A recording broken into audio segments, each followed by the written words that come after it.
Hello everyone, I'm the storyteller, and I'm here to accompany you today. I know you're watching this video to relax or help you sleep. So first, please like and subscribe. Where are you from? What time is it? Relax, unwind, and enjoy the moment. A small act of kindness nearly got me killed.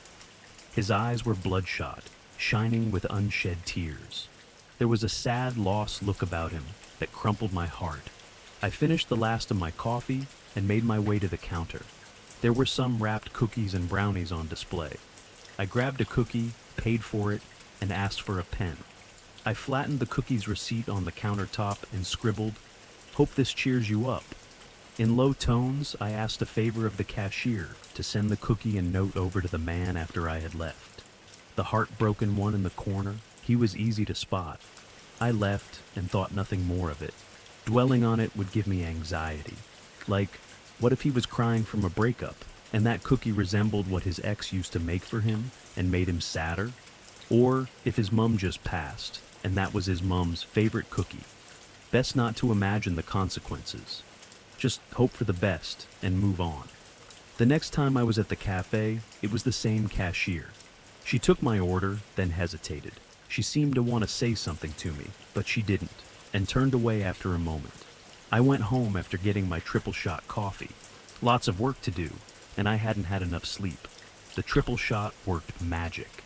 I finished the entire day's work by 3 p.m. and had time to tend to my plants. I repotted the 2 new babies my aloe vera plant had birthed. They were the 26th and 27th aloe vera babies. The mother plant was beyond fertile. I had to find a way to rehome them. My house was turning into a jungle of aloes. I was placing some of the pots outside my corner apartment when I shuddered for no good reason. I turned around, looked down the corridor. No one was there, but the feeling of being watched continued.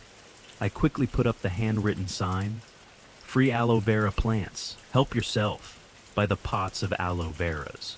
Then I restocked the canned drinks I kept outside, next to a sign that said, "Thanks for the delivery, please help yourself to a drink," and went back in.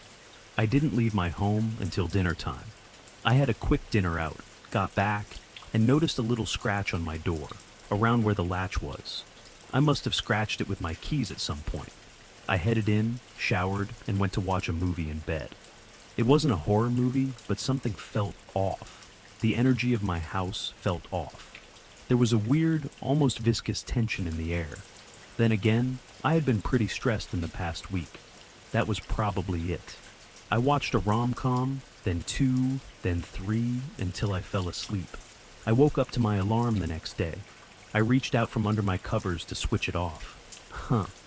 For once, I hadn't kicked the blanket off in the middle of the night. I usually woke up slightly freezing because of that. I skipped going to the cafe for my morning coffee.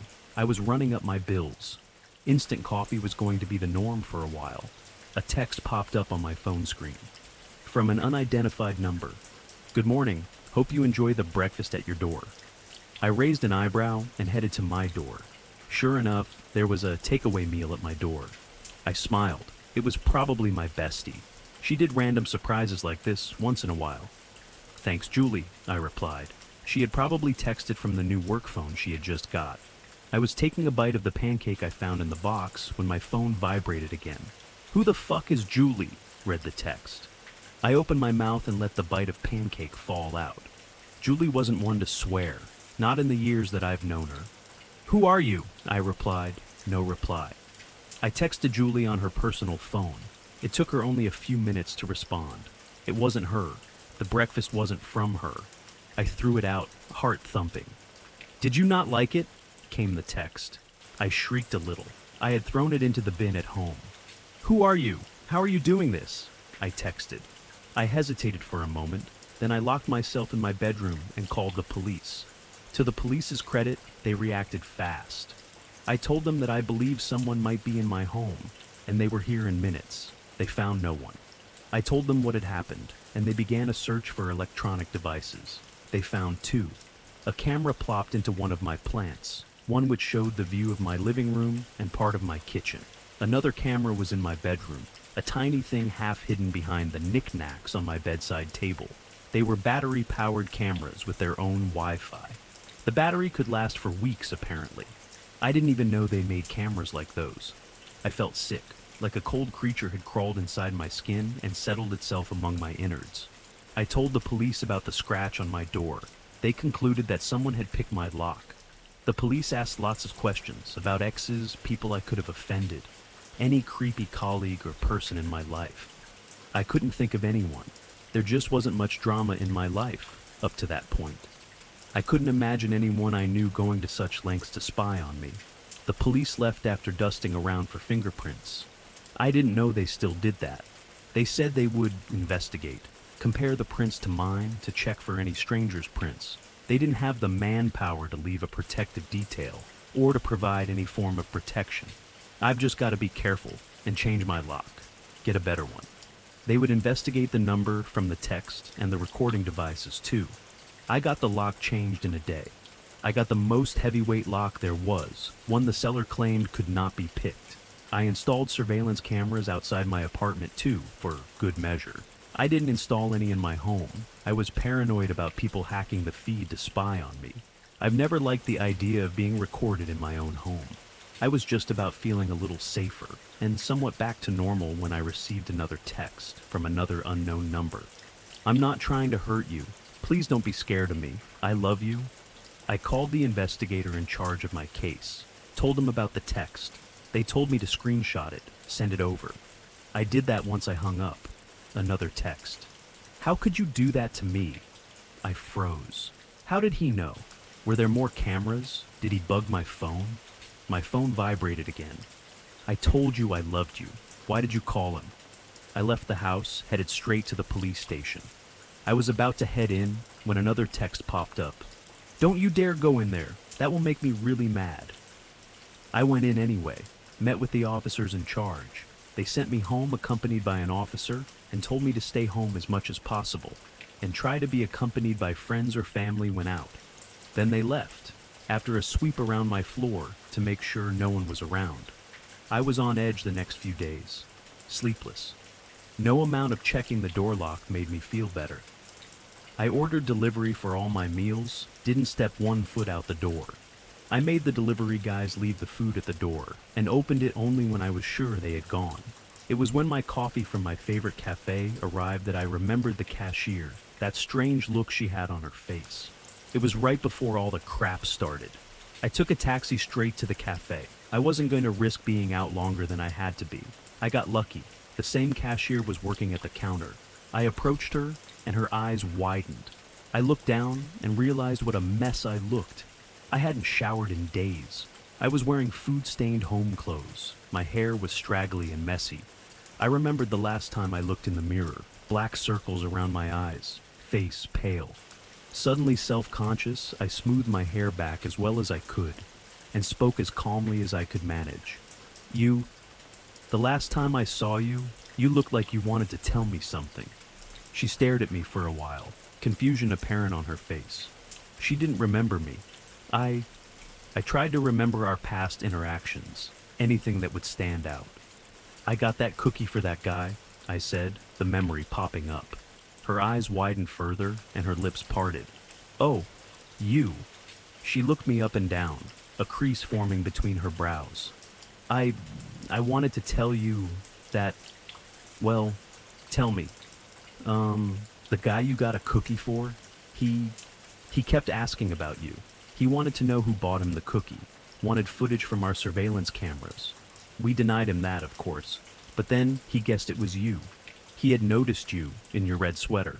Then he just kind of camped out here every day, until that day when you came in. I wanted to tell you that, well, I thought maybe. She trailed off and bit her lip. The cookie guy, the guy who looked sad. She nodded. When you came in again, I saw him light up. I wanted to warn you, but I thought maybe it was nothing. I didn't want to make a fuss over nothing and, well, then you left, and he followed you out. I told my manager, he told me to stay out of it, and I did. Of course, the man with the cookie. God damn it, how had I not put it together until that moment? How did I not suspect him? I thought of the cashier, but not the dude I bought a cookie for. I called the police again. The cashier panicked, said she didn't want to be involved, but I looked her dead in the eye and told her I was in danger, that I needed her help. She relented. We headed to the police station together. She gave her statement. We both gave descriptions of the man. By the time I headed home, I had a new message from yet another unknown number. You've done it now. You need to be punished. I gritted my teeth and fought the powerful urge to fling my phone at the wall. Fuck you, I texted back. Not at all what the police had advised I should do. Nothing much happened over the next several days. By the time a week passed, I thought that maybe my stalker had given up. Still, every night, I checked that the door was securely locked, that the alarm system was up, and went to my bedroom and locked that door too. I got called to the police station again, but they didn't have anything significant to update. They just reviewed the evidence I had given them and my statements. It was a waste of time. I got home around 3 p.m. and spammed movies until I fell asleep, before the sun had even set. I was awoken by someone calling. It was Julie, on a video call. She had been calling daily to check on me, since I first realized someone had broken into my place. Hey! Her cheerful voice was a ray of sunshine. Hey, Jules, I smiled. She said something in response, but it was all jumbled up. Her image froze on screen. Sorry, my Wi-Fi sucks in my room. Hold on, I said, and walked out to the living room. We chatted for a while, and when she realized I was feeling okay, we said our goodbyes, with her promising to check on me again tomorrow. I was still smiling after we hung up. Julie's beyond awesome. I wanted to let her know how grateful I was, so I used a filter app to take a funny selfie video, with me saying thank you with an animal snout and ears. I was giggling away, choosing the funniest animal filter to use, when the nose and ears of a cat filter flew from my face to somewhere behind me. I caught a glimpse of a small face in the background, where the cat filter had detected it, for just a split second. It dove out of sight. My blood froze in my veins. I switched the app off and called the police while dashing for the door. I had just unlocked the door when a flurry of footsteps thudded rapidly towards me. I turned just in time for someone to snatch the phone from my hands. It took me a moment to recognize him. It was indeed the heartbroken man from the cafe, the one I had bought a cookie for. Before I could say a word, he had hung up and flung the phone far from me. I screamed with all my soul. He leapt towards me, tackled me to the ground. I landed hard on my back, head bouncing off the floor. I was stunned, breath knocked out of me. He covered my mouth and pulled out a knife. Why did you force my hand? Why are you making me do this? We could have been happy together, he said. He began to drag me, hands still covering my mouth. I was too winded and dazed by the blow to my back and head to do anything more than struggle weakly. When he dragged me round the corner to where my bedroom was, I tried to hold onto the wall, but he was too strong. He pulled me free and tugged me down the corridor to my room. Then I heard a knock on the door. I tried to scream again, but he pressed his hand hard over my mouth and held the knife to my throat. I stopped flailing. We were still for a long time, his knife digging into the skin of my throat. There wasn't another sound from the door. Whoever it was must have left. My one hope shattered. After another agonizing minute, he turned me towards him, hands still over my mouth. I took in great gulps of air as he gazed at me sadly. I love you. I just want us to be together. He looked down at his knife. Nothing ever works out for me. We'll just have to be together in the next life. My eyes widened. What the hell?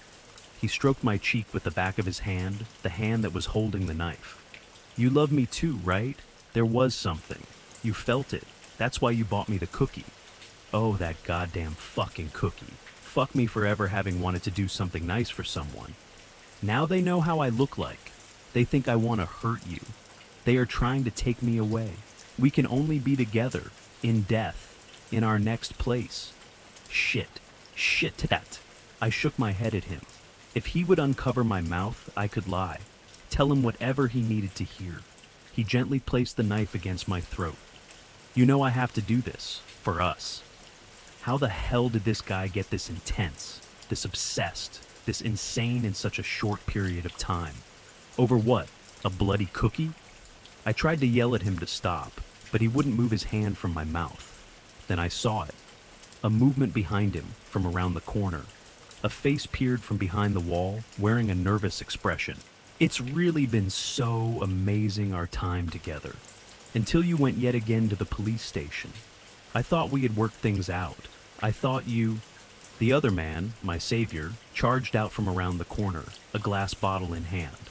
My stalker leapt up, turned just as the other man swung the bottle at his head. The stalker caught the man's arm and jabbed his knife at the man's midsection.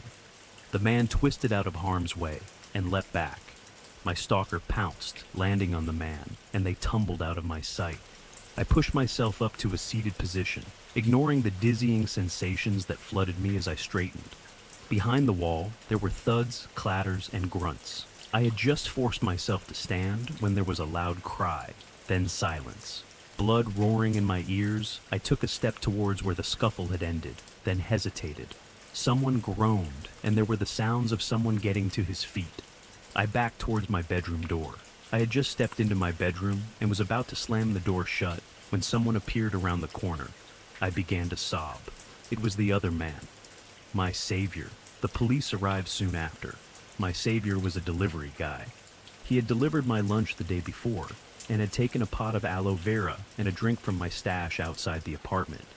He had been doing another delivery nearby and wanted to drop by to leave a note thanking me for the aloe vera plant and the drinks. He had just left the note and was about to leave when he heard me scream. He had hesitated to enter, but he said there was something in my scream that told him something was very wrong. He had called the police, then, unable to do nothing, entered my home. I had never been more grateful for my aloe vera's fertility, the idea to give away the plants, and the Instagram reel that had suggested doing an act of kindness for a stranger, however small it was. Then again, it was that same reel that started me down the path of being someone who would buy someone a cookie. The police later informed me that my stalker, after following me home, breaking in and installing the cameras that were found, had engineered a new way of accessing my home. He had simply climbed up 2 floors, from a tree branch to a pipe, to the air conditioning unit outside my window, and unlocked my windows by sliding in some thin piece of metal and pushing the latch up. He had been sleeping under my bed on some of the past days. Others he had spent in my closet. The entire time I had thought staying home would keep me safe. He was right in my home with me. He had even been covering me up with my blanket at night. The police found out more about him. He had been heartbroken when I first saw him because the previous woman he had been obsessing over and stalking had moved out. She had just upped and gone one day, and he had no idea where she went. Probably out of the state. After I bought him the cookie, he had decided that fate had intervened. That he had lost the previous woman because he was destined to be with me. He had created an intricate story in his mind about how I had loved him from first sight. That I was battling my feelings when I called the cops, when I removed his cameras. Lots of stuff like that. I felt sick listening to the report. Anyway, after all the police arrested him, after they had taken my statements that day, and after I felt I had poured enough gratitude out towards my savior, I didn't want to be home. I went to a hotel to stay for a few nights, one with impeccable security. A few days there, and I felt safer. Knowing my stalker was in jail gave me a peace of mind I hadn't had in the past weeks. I had just exited the hotel to go for breakfast with Julie when someone holding a few pieces of luggage stopped at the door, struggling to open it with their elbows. The doorman was nowhere to be seen. I turned back to help, then paused. I pulled my hood up, lowered my head so my face was covered, and stepped forward to hold the door open for the lady. I ignored her thanks, kept my face carefully hidden, then slipped away before she could get a good look at me. And that's it for today. Thanks for listening. If you enjoyed this video, be sure to like it, subscribe, and leave a comment letting me know what you think. Relax, unwind, and get some sleep. See you in the next video.